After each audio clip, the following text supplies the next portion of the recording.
ang magiging hari ng kapayapaan.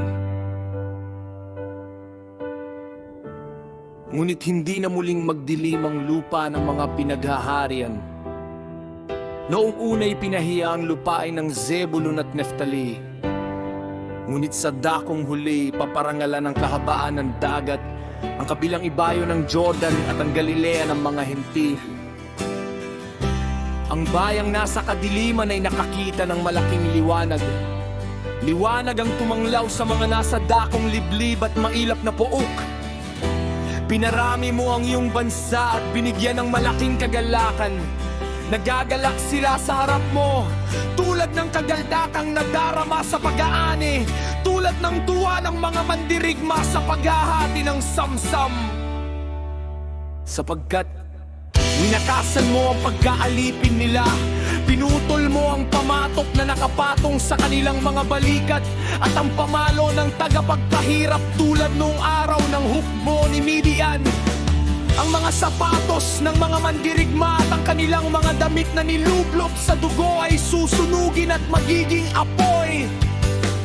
Sapagkat isang sanggol ang ipinanganak para sa atin, isang anak na lalaki ang ibinigay sa atin. Siya ang mamamahala at ang kanyang pangalan ay kamanghamanghang tagapayo, makapangyarihang Yahweh, walang hanggang Ama, Prinsipe ng kapayapaan.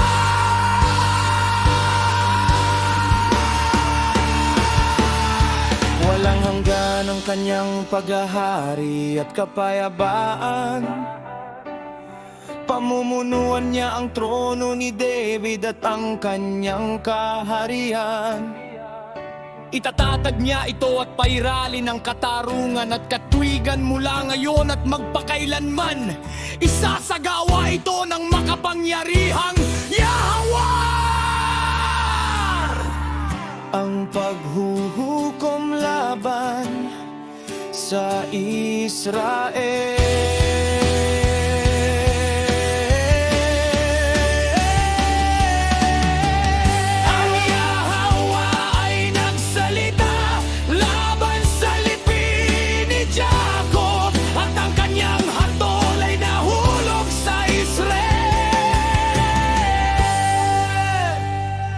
Malalaman ng lahat ng mamamayan ng Efraim at ng mga naninirahan sa Samaria na sa kanilang kapalaluan at kayabangan ay nagsasabi sila, nabagsak ang aming mga bahay na laryo, ngunit gagawa kami ng mga bahay na batong. Inukit na laglag ang aming mga puno ng igos, ngunit tataniman namin ng mga sedro. Kaya't pinatatag ng Yahweh ang mga kaaway ni Rezin laban sa kanila, at kanyang kinilos ang lahat ng kanilang kaaway. Mula sa silangan, ang mga Arameo, mula sa kanluran, ang mga Filisteo, nilamon nila ang Israel, gayunman hindi pa rin napipigil ang galit ng Yahweh.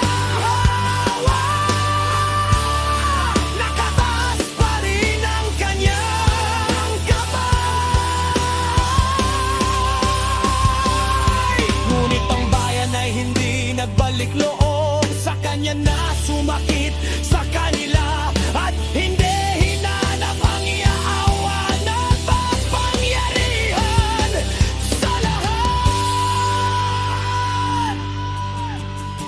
Kaya't puputulin ng Yahweh sa Israel ang ulo at buntot, ang sanga ng palma at ang tambo sa isang araw.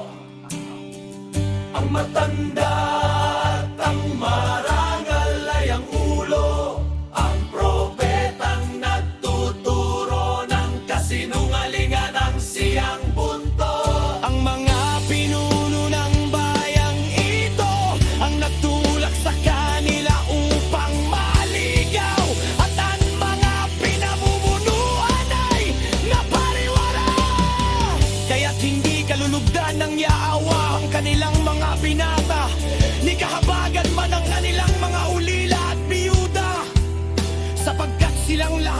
pagpakunwari at masama. At walang sino mang nagsasalita ng matuwid. Gayunman, hindi pa rin napipigil ang galit ng Yahweh. Nakataas pa rin ang kanyang kamay. Ang kasamaan ay parang apoy. Sinusunog nito ang mga dawag at tinit. At nagsisimula sa mga makakapal na gubat hanggang sa umusok ng matindi. Dahil sa galit ng Yahweh na makapangyarihan sa lahat, ang lupain ay sinusunog at ang mga mamamayan ay nagsisilbing gatong sa apoy. Walang sino man ang maaawaan sa kanyang kapatid. Kakain sa kanan, ngunit magugutom pa rin. Lalamon sa kaliwa, ngunit hindi mabubusog. Bawat isa'y kakain ng laman ng kanyang sariling kapatid. Kakainin ng Manases ang Efraim at ng Efraim ang Manases. Kapwa nila